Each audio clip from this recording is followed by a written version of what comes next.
بسم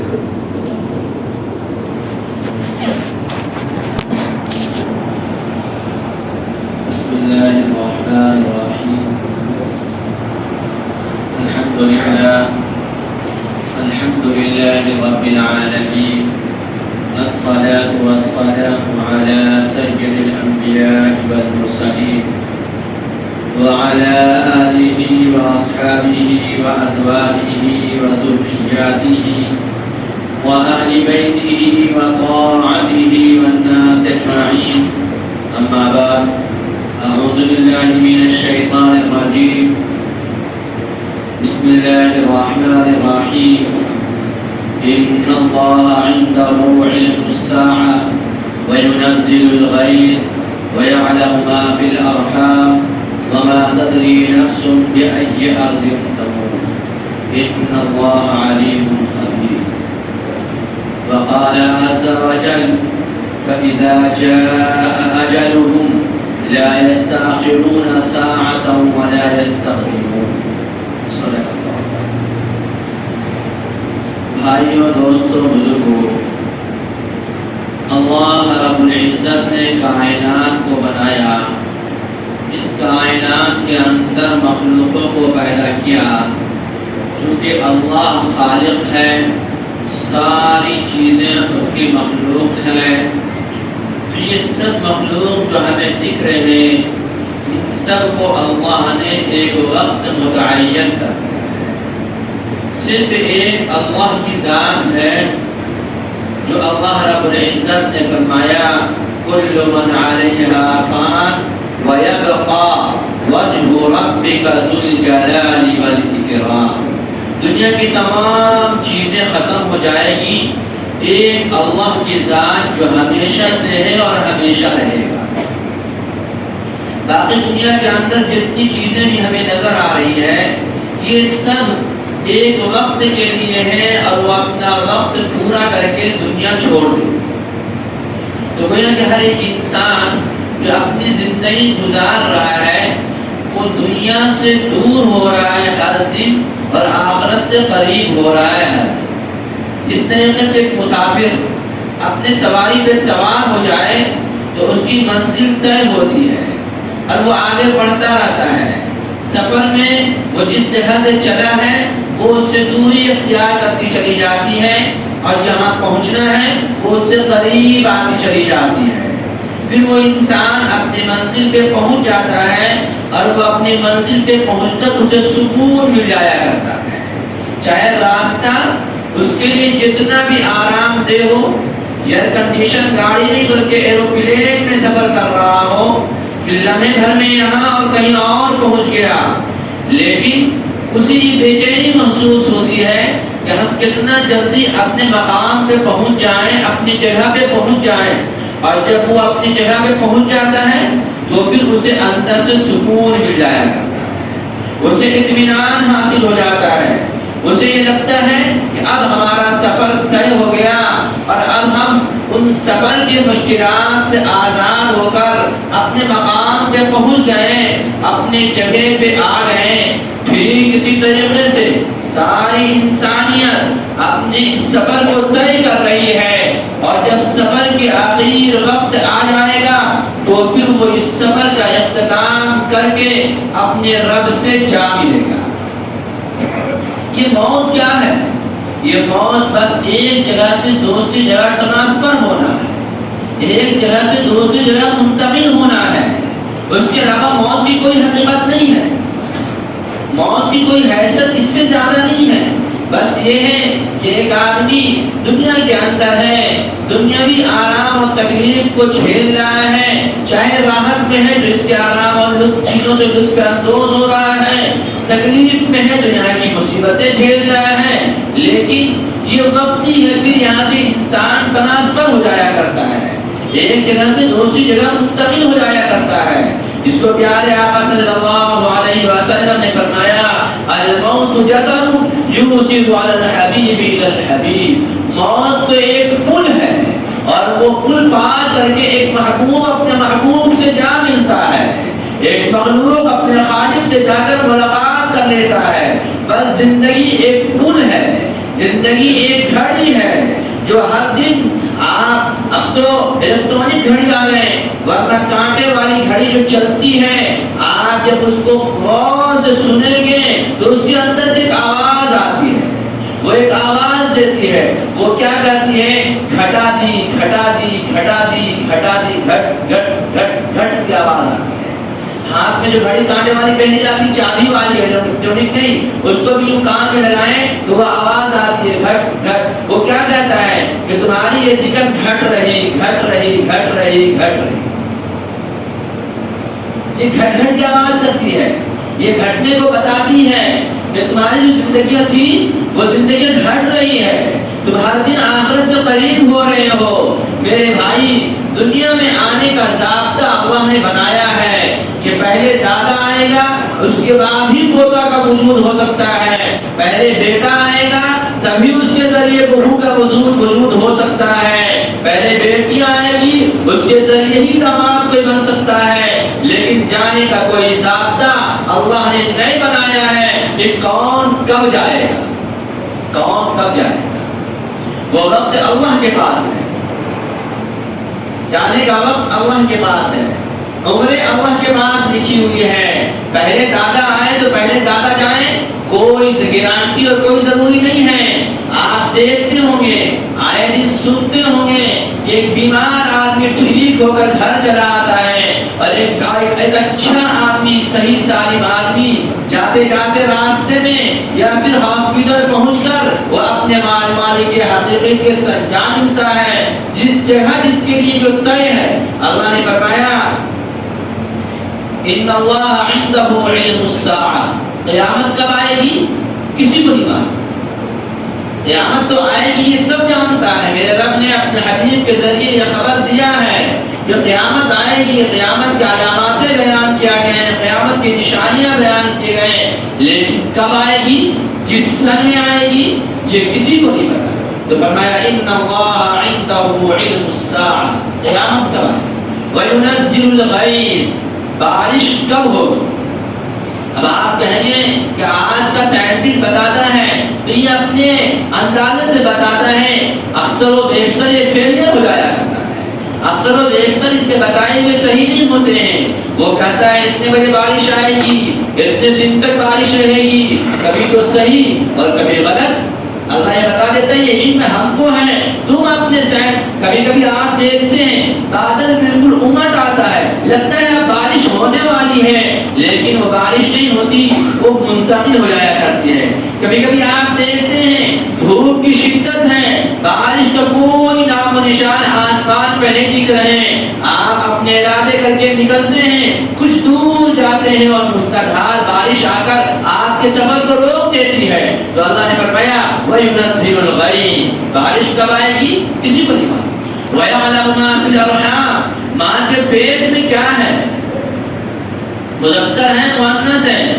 بعض مفسرین نے کہا کہ نہیں، یہ مراد اس سے یہ ہے کہ یہ ہونے والا بچہ نیک ہے یا برا ہے، یہ جو دنیا میں آئے گا یہ نیک بنے گا یا برا بنے گا، ماں باپ کی عزت کا ذریعہ بنے گا یا ماں باپ کی بے عزتی کا ذریعہ بنے گا، اس کا علم کسی کو نہیں ہے۔ بچہ جب دنیا میں آتا ہے اس کی پرورش کی جاتی ہے، وہ دودھ پلانے والی ماں بھی نہیں جانتی ہے یہ بچہ بڑا ہو کر مجھے عزت دے گا یا جوتے مارے گا۔ وَيَعْلَمُ مَا فِي الْأَرْحَامِ وَمَا تَدْرِي نَفْسٌ بِأَيِّ أَرْضٍ تَمُوتُ، کس کی موت کب اور کہاں آئے گی، کون سی زمین میں آئے گی، کون سی جگہ میں آئے گی، کون سے شہر اور خطے میں آئے گی، وہ ایک اللہ ہے جو جانتا ہے۔ آپ کبھی کبھی دیکھتے ہیں ایک آدمی بہت دن ہاسپٹلوں میں پڑا ہوا ہے، اب لا علاج سمجھ کر آدمی اسے گھر لے آتا ہے اور اس کی موت گھر میں آ جاتی ہے۔ کیوں؟ اس لیے کہ اس کی موت گھر میں لکھی ہوئی تھی، اس لیے وہ مہینوں ہاسپٹل میں تھا اور آخر میں وہ گھر آ گیا۔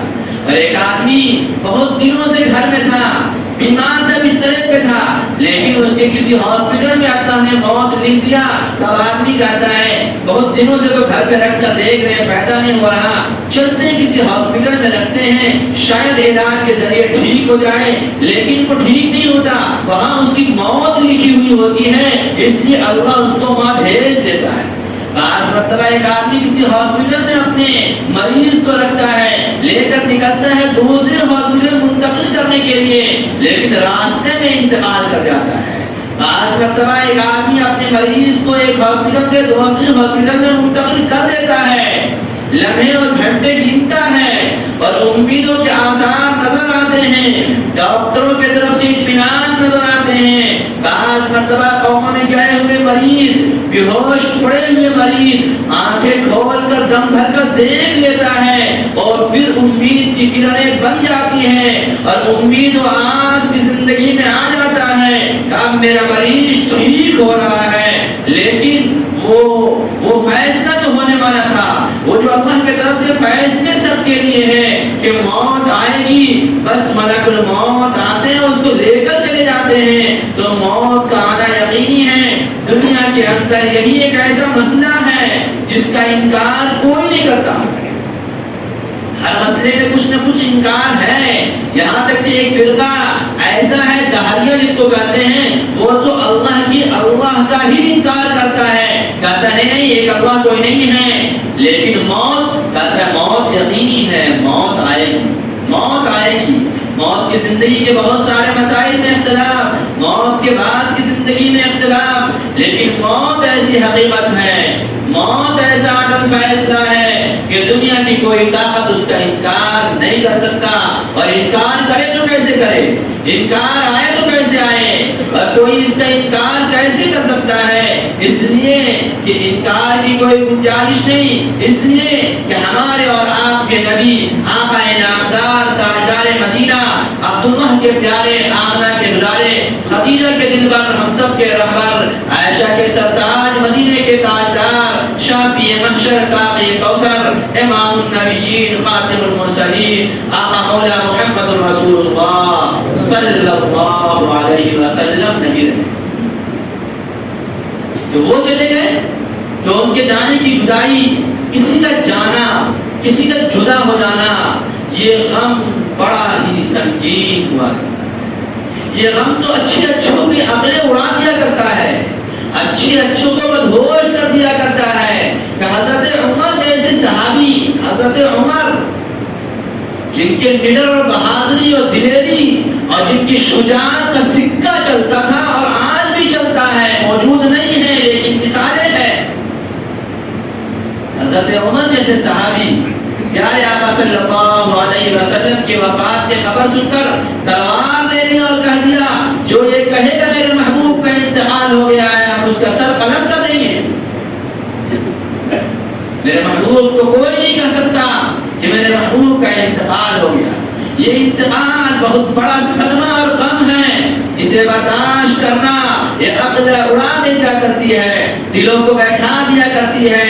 اور پھر اگر کوئی بچہ بچپن میں کسی کے سائے سے محروم ہو جائے تو یہ سوچ کر دلوں کو تسلی دے دو اور دلوں کو سمجھا دو اور دلوں کو بجھا دو اور دلوں سے کہہ دو کہ اے دل تو کیوں بےتاب ہے، ذرا قربان جاؤ۔ سرکار دو عالم صلی اللہ علیہ وسلم کی ذات بھی بچپن میں ماں کے سائے سے رخصت ہو گئے تھے۔ دنیا میں آنے سے پہلے تو باپ کو نے آ کر دنیا میں نہیں دیکھا، باپ پہلے چل گئے اور جب کچھ ہوش سنبھالا، کچھ عقلیں آئی، کچھ ماں کی خدمت کے لائق ہوئے، کچھ ماں کے ہاتھ بٹانے کے لائق ہوئے تو پردیش میں وہ بچہ یتیم ہو گئے۔ اور اللہ نے یہ بتا دیا جب بچپن میں ہم اپنے محبوب کو یتیم کر سکتے ہیں تو اے دنیا والو تم کبھی ایسے غم میں نڈھال مت ہونا، اپنے دل کو یہ سمجھا لینا اور اپنے دل کو یہ بتا دینا کہ یہ حالات تو کسی پہ بھی آ سکتے ہیں، یہ غموں کے پہاڑ کسی پہ بھی ٹوٹ سکتے ہیں اور یہ گھڑنا کوئی بھی دیکھ سکتا ہے۔ بس جب تمہارا کوئی اپنا رخصت ہو جائے، جب تمہارا کوئی عزیز چلا جائے تو پھر ان کے لیے کچھ پڑھ کر اپنے ہاتھوں کو پھیلا لینا اور ہمارے سامنے دو قطرے آنسو بہا کر کہہ دینا کہ اے میرے رب میرا فنا عزیز تیرے پاس ہے، تو اس کے لیے بہترین ٹھکانہ دے دے تو ہم وہ ٹھکانہ عطا کر دیں گے، وہ جگہ عطا کر دیں گے جس سے بہتر ٹھکانہ ہو ہی نہیں سکتا۔ دنیا کے ٹھکانے عارضی ہیں، دنیا کے آرام عارضی ہیں، دنیا کی پریشانی عارضی ہیں، دنیا کی بے چینی عارضی ہیں۔ ہم اپنے رب سے تڑپ کر مانگ لیں اپنے خاندان، اپنے رشتہ داروں کے لیے کہ اللہ دنیا کے اندر میرا بہت خیال کرنے والے تھے، میرا بڑا تکلیفوں کا احساس کرنے والے تھے،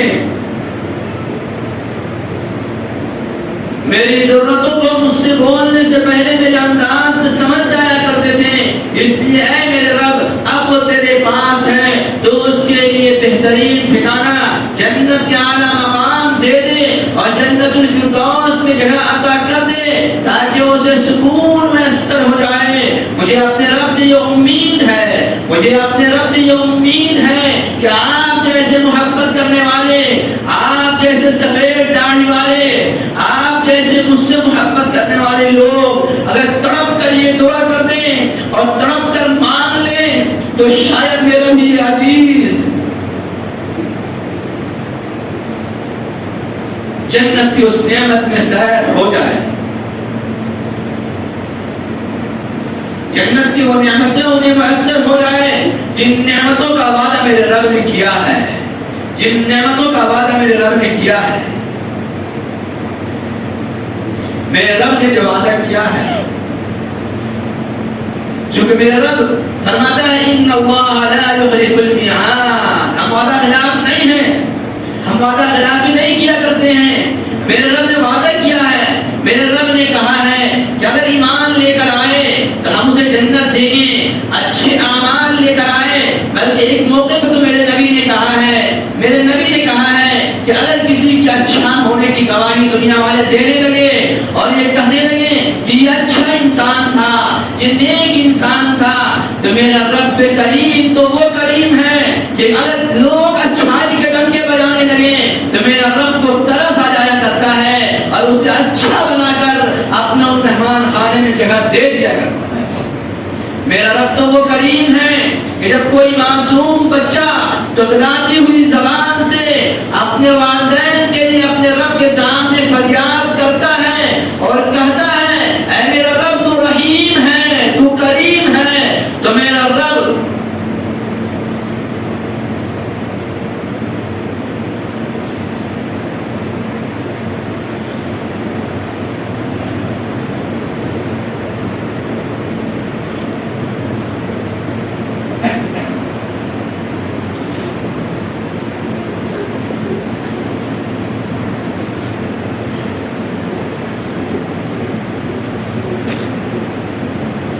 کوئی بچہ کہتا ہے تو میرے رب کو کریمی جوش میں آ جایا کرتی ہے اور میرا کریم رب جوش میں آ کر اس کے لیے جنت کے فیصلے کر دیتے۔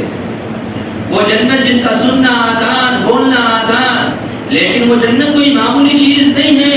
اگر یقین بیٹھ جائے کہ ہمارے جانے والے یہ مہمان، ہم سے جدا ہونے والے مہمان، سب کو رلا کر جانے والے اللہ کے یہاں خوشی خوشی جا رہی اور چلی گئی اور اللہ نے ان کے لیے وہ جنت کا انتظام کر دیا، جو جنت کے اندر دودھ اور شہد کی نہریں ہوں گی اور جس جنت کے اندر تمام جذبات و خواہشات پورے کیے جائیں گے۔ فرمایا وہ جنت ایسی ہے کہ جس کے اندر سلام قولا من رب الرحیم، کہ ہر طرف سے سلامتی کی آواز آئے گی، سلام سلام سلام، ہر ایک سلام کر رہا ہوگا، فرشتے سلامی دے رہے ہوں گے، اور کیا ہوگا وَيُطَافُ عَلَيْهِمْ بِآنِيَةٍ مِّن فِضَّةٍ وَأَكْوَابٍ كَانَتْ قَوَارِيرَ مِن فِضَّةٍ قَدَّرُوهَا تَقْدِيرًا وَيُسْقَوْنَ فِيهَا كَأْسًا كَانَ مِزَاجُهَا زَنْجَبِيلًا۔ فرمایا چاندی کے پیالے میں جو موتی جیسے پیالے ہوں گے، ان پیالے میں یہ غلمان، یہ خوبصورت بچے لے کر چشمے سے پانی کو گھوم رہے ہوں گے، دے رہے ہوں گے۔ یہ کافور ملا ہوا بہترین مشک سے بڑھا ہوا یہ کافور والے اور سکون اور راحت والے پانی پیش کریں گے ان جنتیوں کو اور پلایا جائے گا۔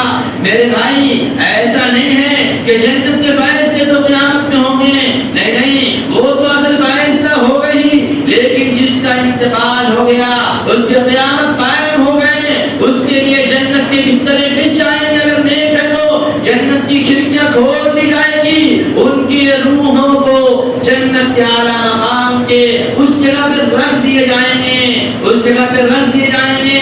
آج یہ صدمہ پڑا ہے لیکن یہ صدمہ اس سے بھر جاتا ہے، کافور ہو جاتا ہے، رفع ہو جاتا ہے کہ چلو دنیا کی تکلیفوں سے نجات مل گیا، دنیا کی ٹینشنوں سے نجات حاصل ہو گئی، اور پھر بڑے آرام گاہ میں، بڑے جگہ میں کوئی نہیں رکھتا کسی کو، کوئی اللہ ہی ایک ہے جو ہمیشہ رکھنے والا اپنے پاس، دنیا کے اندر کوئی کسی کو نہیں رکھتا۔ وہ ماں جس کے پیٹ میں 9 مہینے رہتی، وہ ماں جو اپنی چھاتیوں سے دودھ پلاتی، وہ ماں جس کے بعد جوانی کے دہلیوں پہ قدم رکھ دیا کرتی، جب بچی جوان ہو جاتی ماں اسے اپنے گھر سے نکالنے کے لیے بے چین ہو جاتی، کہتی نہیں اب میری بچی بڑی ہوگی اب گھر سے نکال دو، میری بچی بڑی ہوگی اب گھر سے بھیج دو، اب میری بچی بڑی ہو گئی اس کو کسی اجنبی کے حوالے کر دو۔ لیکن میرا رب مسکراتا اور کہتا ہے تم اجنبی کے حوالے کر رہے ہو، اب تو وہ اجنبی گھر جائے گی، اس اجنبی گھر میں پتہ نہیں کتنے دن رہے گی، تم امیدوں کا خواب دیکھ رہے ہو، تم امیدوں کی خواب دیکھ رہی ہو۔ میری بچی جائے گی، اپنے بچیوں کو رخصت کرے گی، اپنے بچوں کی شادیاں دیکھے گی، مکانات بنائے گی، تم اپنے امیدیں لگا رہی ہو۔ میرا رب مسکراتا اور فیصلے پہ ہنستا ہے کہ تم تو نکال رہی ہو لیکن میں رب ہوں، رب کہ میں بھیجا ہوں لیکن پھر واپس اپنے پاس بلا لوں گا، اپنے پاس بلا کر ہمیشہ کے لیے ٹھکانے دے دوں گا جہاں سے واپسی نہیں کروں گا، اور ہمیشہ آرام کی جگہ پہ رہ جائے گی، اور ہمیشہ آرام کی جگہ پہ رہ جائے گا۔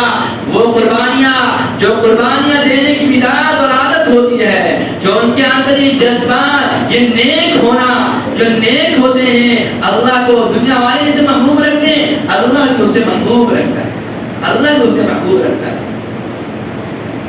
اور کتنے محبوب ہوتے ہیں ہم اور آپ اندازہ نہیں لگا سکتے، ہم اور آپ اندازہ نہیں لگا سکتے۔ ہاں زندگی کا بہت حصہ کمزور ہو جایا کرتا، بہت زیادہ دلوں کو بے چینی ہوتی، لیکن اس کے علاوہ کوئی راستہ نہیں ہوتا کہ انسان اپنے دل کو سمجھا لے، اس لیے کہ وہ ہماری کوئی چیز نہیں لیتا، وہ تو جو دیتا ہے اسی کو لیتا ہے، جو دیتا ہے اسی کو لیتا ہے، اور وہ اس میں دے کر لیتا تاکہ محبت ہو جائے، جب محبت ہو جائے گی تو تم اس کے لیے دعائیں بھی کرو،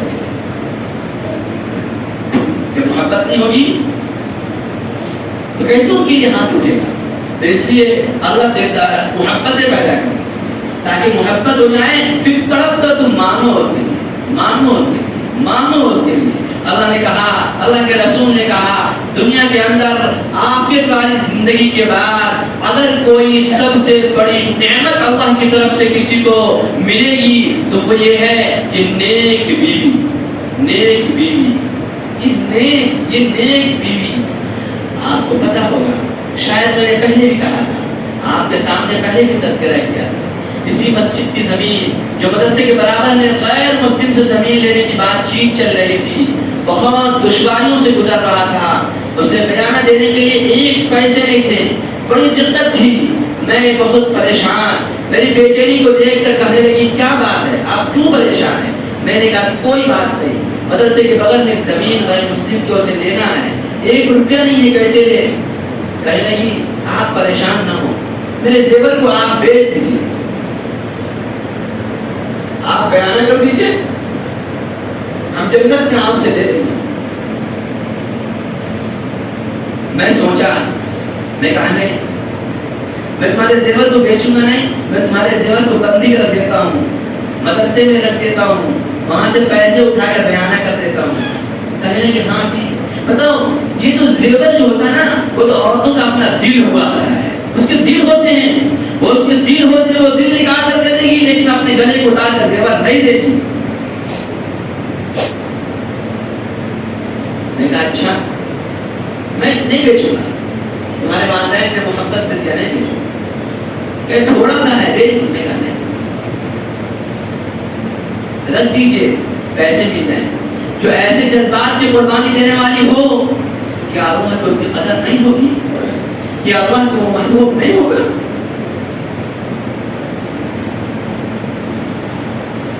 ان کے چھوٹے معصوم بچے حافظ قرآن ہوں، اسے ہر لمحہ فکر کہ کیسے میرا بچہ اچھا سے اچھا حافظ ہو جائے، کیسے میری بچی حافظ ہو جائے. میں الجھ جاتا، میں کہتا کیوں اتنا ٹینشن لیتی، ہو جائے گا. نہیں، شاید اسے معلوم تھا کہ میں زیادہ دن نہیں، اس لیے میں اپنے بچوں کو حافظ دیکھ لوں، میں اپنے بچوں کو حافظ دیکھ لوں. یہ غموں کے پہاڑ ٹوٹے ہیں، لیکن میرے بھائی دنیا کا ضابطہ ہے، دنیا میں جو آیا ہے اسے جانا ہے، دنیا میں جو آیا ہے اسے منتقل ہونا ہے. بس محبت کے تقاضے یہی ہیں.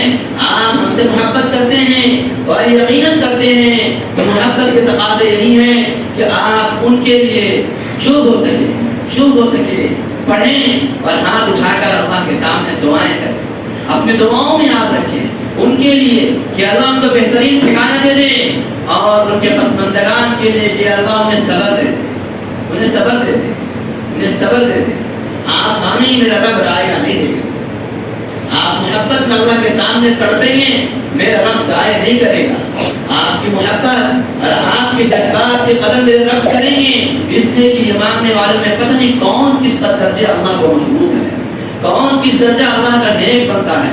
اس لیے آپ سے درخواست کر رہے ہیں، نہیں زیادہ، روزانہ کم سے کم 3 بار قل اللہ احد ہی پڑھ کر دعائیں کرتے ہیں. 3 بار قل اللہ احد. اللہ کو پتہ نہیں کیا منظور تھا، اللہ کو پتہ نہیں کیا منظور تھا.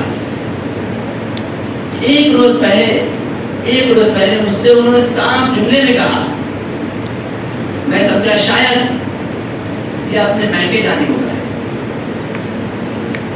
لیکن مجھے نہیں پتا تھا کہ یہ ہمیشہ کے لیے جانے کو کہا. منگا کے دن طبیعت بگڑی، مجھ کو ایسا حادثہ پیش آیا. پھر والے دن میں ظہر کے لیے نکل رہا ہوں تو مجھ سے کہا تھوڑی دیر رک جائیے. میں رکی، لیکن میں نہیں رکی. میں کہا گھر جائیے، تقریب بات چلی. میں سوچنے لگا، ٹینشن مت لیجیے، میں مذاق کر رہی. ابھی کل یہ حالات آئے، ابھی مٹی دے کر واپس آ رہے ہیں. فون آیا، میرے خالد جو بیمار تھے ان کا انتقال، آج جمعہ کے بعد 2 بجے ان کا انتقال. اللہ کی طرف سے فیصلہ ہے. اللہ جو فیصلہ کرنے پہ آتا دنیا کی کوئی طاقت نہیں روک سکتی. دنیا کی کوئی طاقت نہیں روک سکتی. اس لیے اللہ نے فرمایا فَإِذَا جَاءَ أَجَلُهُمْ لَا يَسْتَأْخِرُونَ سَاعَةً وَلَا يَسْتَقْدِمُونَ. جب موت کا وقت آ جائے گا دنیا کی کوئی طاقت نہیں روک سکتی، اور نہ 1 سیکنڈ آگے ہو سکتا ہے اور نہ 1 سیکنڈ پیچھے نہیں. یہ سوچنا، یہ خیالات لانا کہ نہیں ہمارے علاج میں سستیاں ہوئی، ہم یہاں سے دوسری جگہ لے جاتے ہیں، بڑے ڈاکٹروں پاس لے جاتے ہیں، فلاں جگہ منتقل کر دیتے ہیں تو ٹھیک ہو جاتا. نہیں، ایسا نہیں ہے. اللہ کا فیصلہ جس کے لیے جو ہے اس وقت آ کر رہے گی. 1 سیکنڈ 1 سانس نہ کوئی زیادہ لے سکتا ہے اور نہ کم لے سکتا. 1 سانس وہ وقت طے ہے، دنیا روک ہی نہیں سکتی. اور اگر دنیا روک سکتی تو پھر پیارے آقا صلی اللہ علیہ وسلم کے بچے بچپن میں انتقال کر گئے. آپ کا وہ چھوٹا بیٹا طیب جس کے آخر وقت میں بخار کی شدت تھی، آپ گود میں لے کر ہیں، یوں بوسہ لے رہے ہیں، یوں چوم رہے ہیں، پیار کر رہے ہیں، اور ایسے ہی ہاتھ میں ان کی روح پرواز کر گئی. پیارے آقا صلی اللہ علیہ وسلم ایسے ہاتھ میں لیے ہوئے آپ کے آنکھوں سے آنسو کے قطرے ٹپک گئے. صحابہ نے کہا یا رسول اللہ صلی اللہ علیہ وسلم، آپ نے تو میت پہ رونے کو منع فرمایا ہے. آپ نے کہا ہاں، لیکن یہ تو محبت کا وقت ہے، یہ تو محبت ہے. میں جو رونے منع کیا ہوں وہ رونا چیخ کر، پکار کر، نوحہ کر کے، اس کے حالات کو بیان کر کے، ان کی کچھ چیزیں کر کے، سینہ پیٹ کر کے یہ رونا منع کیا ہوں. اور یہ چند قطرے گر رہے ہیں، یہ جو آنسو آ رہے ہیں، یہ تو محبت ہے، اور اس کا روکنا انسان کے بس کی نہیں ہے.